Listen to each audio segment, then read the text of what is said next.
Ladies and gents, boys and girls, what's up? It's Pete Thorn. Welcome to my studio. How are you? Today, we're going to take a look at the Fender Tone Master Pro. This is, of course, Fender's foray into the modeling guitar processor world. On that track at the beginning of the video, you actually heard me use it in a whole bunch of different ways, and I tried to actually incorporate it in ways that I haven't seen people do in other videos. So I did the typical thing, like came up with a sound within the unit using the internal effects and amp models and all that good stuff. That's the tone that started off the song at the beginning of the video, as well as the same sound that closed out the song. But then I also made presets and patches for bass guitar, even one for acoustic guitar. And then perhaps most interestingly, I made one that was designed to be used for cable method with a guitar amplifier. So I patched in my PT15 amp and I was able to run effects in front of my amplifier. I was able to run effects in the loop of the amplifier, control the amplifier channel switching via the control jack on the Tone Master Pro. It'll actually control your amplifier's channel switching function.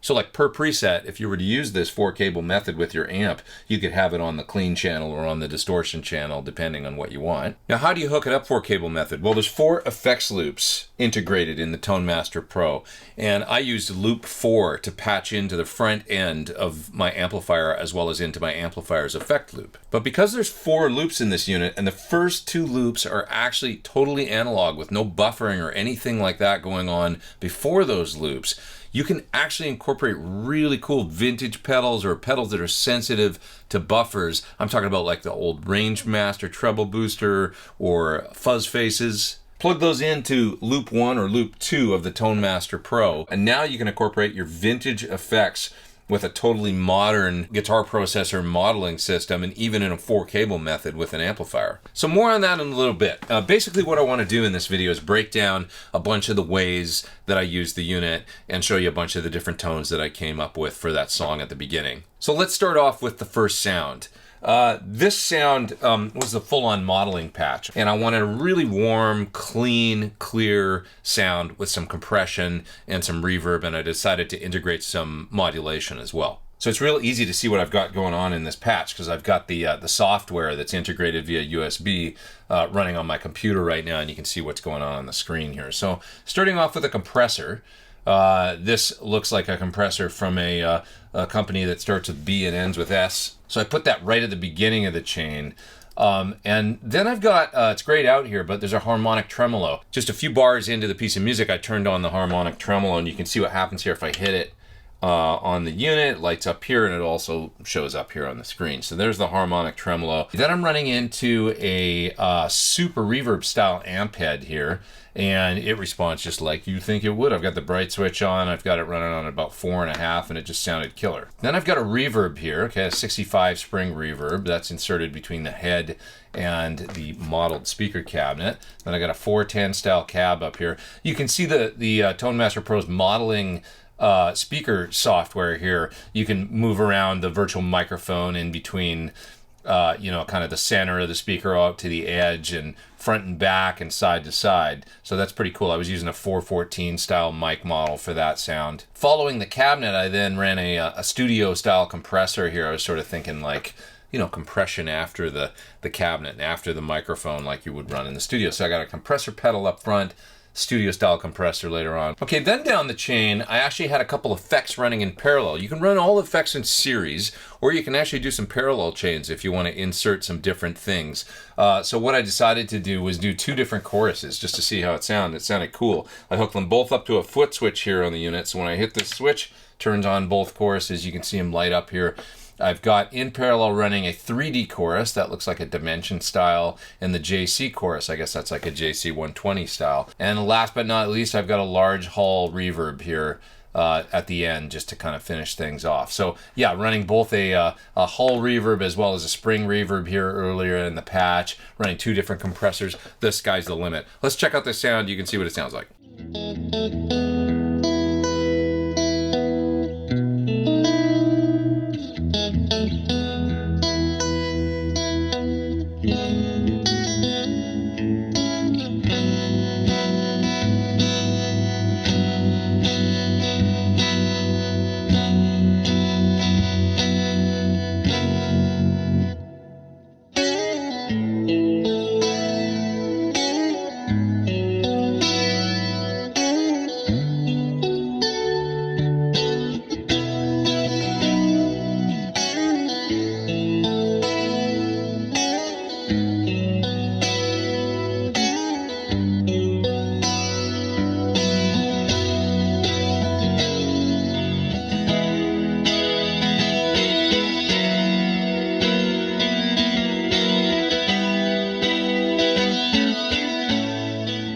Here's another patch that I came up with. This was for my 12-string Dan Electro guitar. I thought I would play just a kind of slightly on the edge of breakup Brit AC30 style thing. So I pulled up this amp model right here, set it up like you see. Pulled up a cabinet here, found a sound I liked using this time a Dynamic 7 SM7 style mic. And then I've got a little bit of tape echo running in this patch as well as a little bit of large room reverb.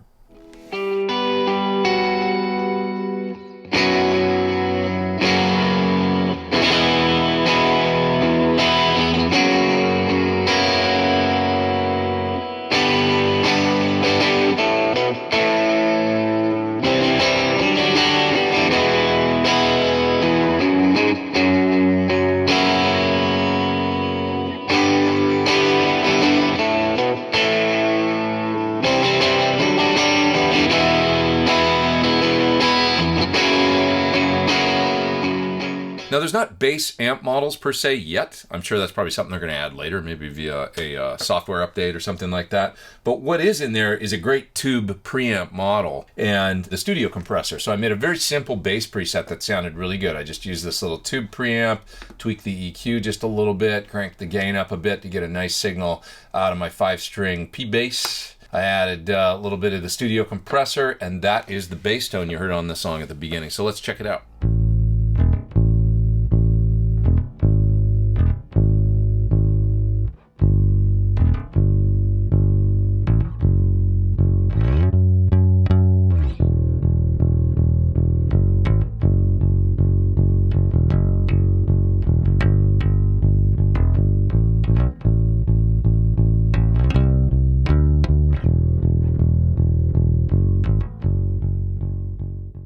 Now, what about for the acoustic? Okay, this was kind of a fun one. I just used one of the tube preamps as well. This one's called the Studio preamp, and cranked the gain up to get some volume out of it.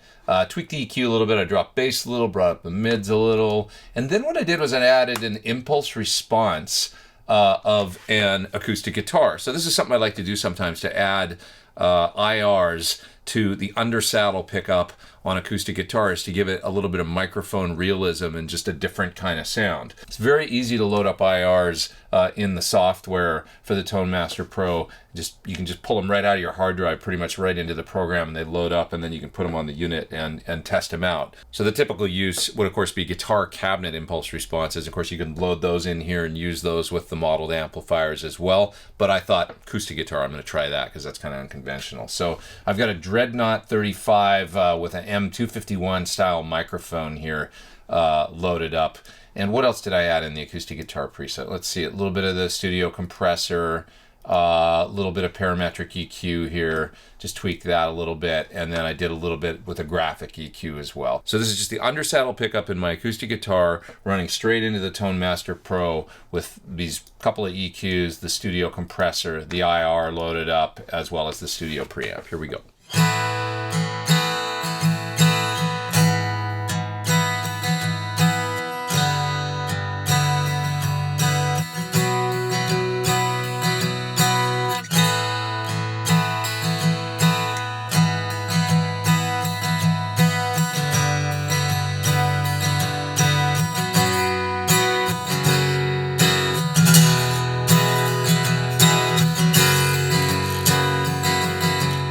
More than just an electric guitar processor. You can use it with your bass, with your acoustic, all that good stuff.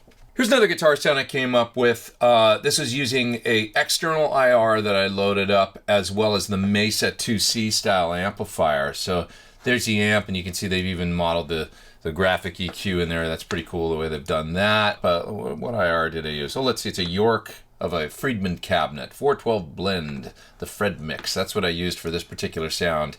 I added just a little bit of room reverb for this. I played my Destroyer for this. Let's check out this guitar part.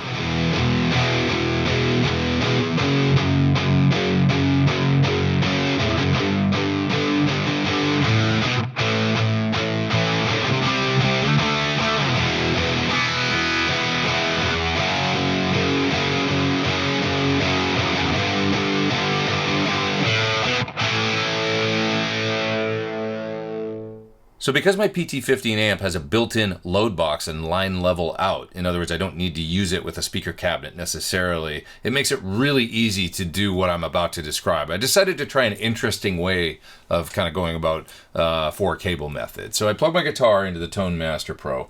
I took the effects send of loop 4, ran that into the front of the PT15. And then I took the load box out, the line level out of my amp, and ran that back into the effect return of loop 4. So now what I've done is basically taken my whole amp, and much like you would a pedal, I've put it in a loop. So now I can just utilize it by turning on and off this effects loop 4 button right here, and that basically takes my entire amp and puts it in the chain like an effect.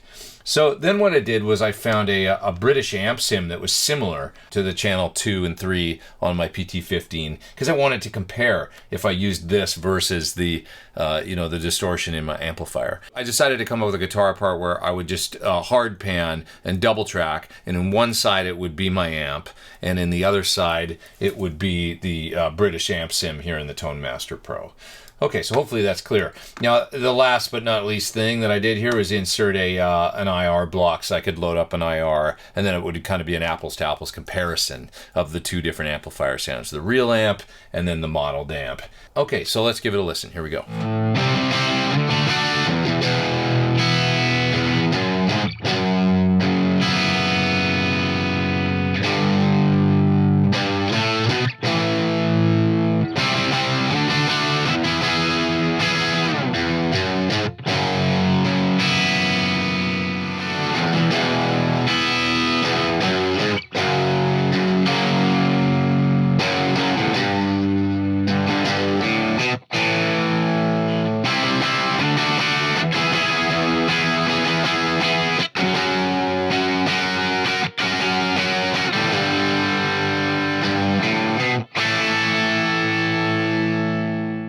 So for the last solo in the song at the beginning of the video, I decided to do a 4-cable method thing with my amplifier as well and do some unique stuff. So I got out my Chase Bliss preamp pedal here. This thing is awesome sounding. It's basically like an amp and a pedal, but there's also a really great fuzz circuit in here. One thing about the fuzz circuit though is that it does not like low impedance or buffers or any of that kind of stuff. It wants to see the output coming right out of your guitar pickup. So I thought, well, this would be a perfect one to insert into the all analog true bypass unbuffered loop 1 on the Tone Master Pro and give it a try, and sure enough it performed just perfect. In order to incorporate the pedal, I just turn on effects loop 1 here. Okay, and that's that mono analog loop that'll switch it in line. And so guitar into Tone Master, and the next thing it hits is the effects loop, and that had the Chase Bliss pedal in line. Then into a vibe style effect right after that, so it's like fuzz into vibe. Okay, and then basically I got a couple amps here and a cab that were not active in the chain. Then there's effects loop 4 here.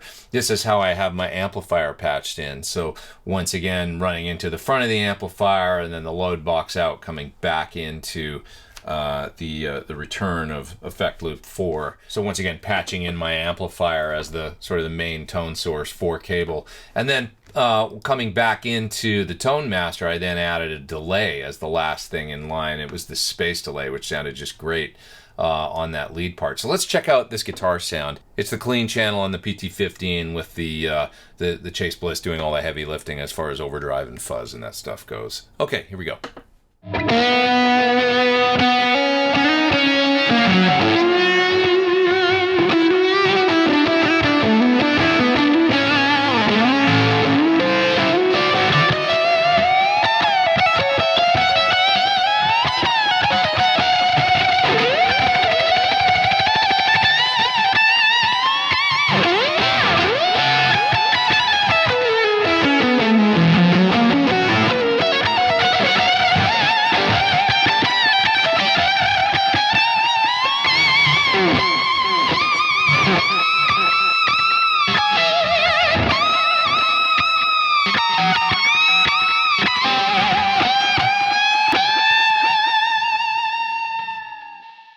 Okay, and last but not least is just another straight up modeled sound. This is all the stuff happening within the Tone Master Pro. And for this I found this really cool combo of this sustain compressor, which sounds just awesome, by the way. It's like you can put this on a clean sound or on an overdrive sound. It's super smooth and just makes things ring out forever.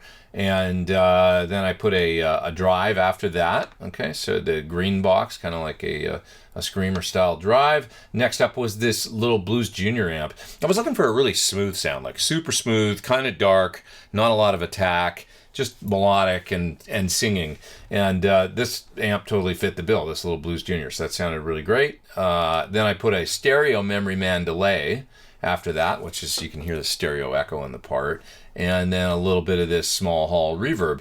And this was the melody that I played on the Kim Thale signature model guitar that started off the song when kind of the band kicks in, the band.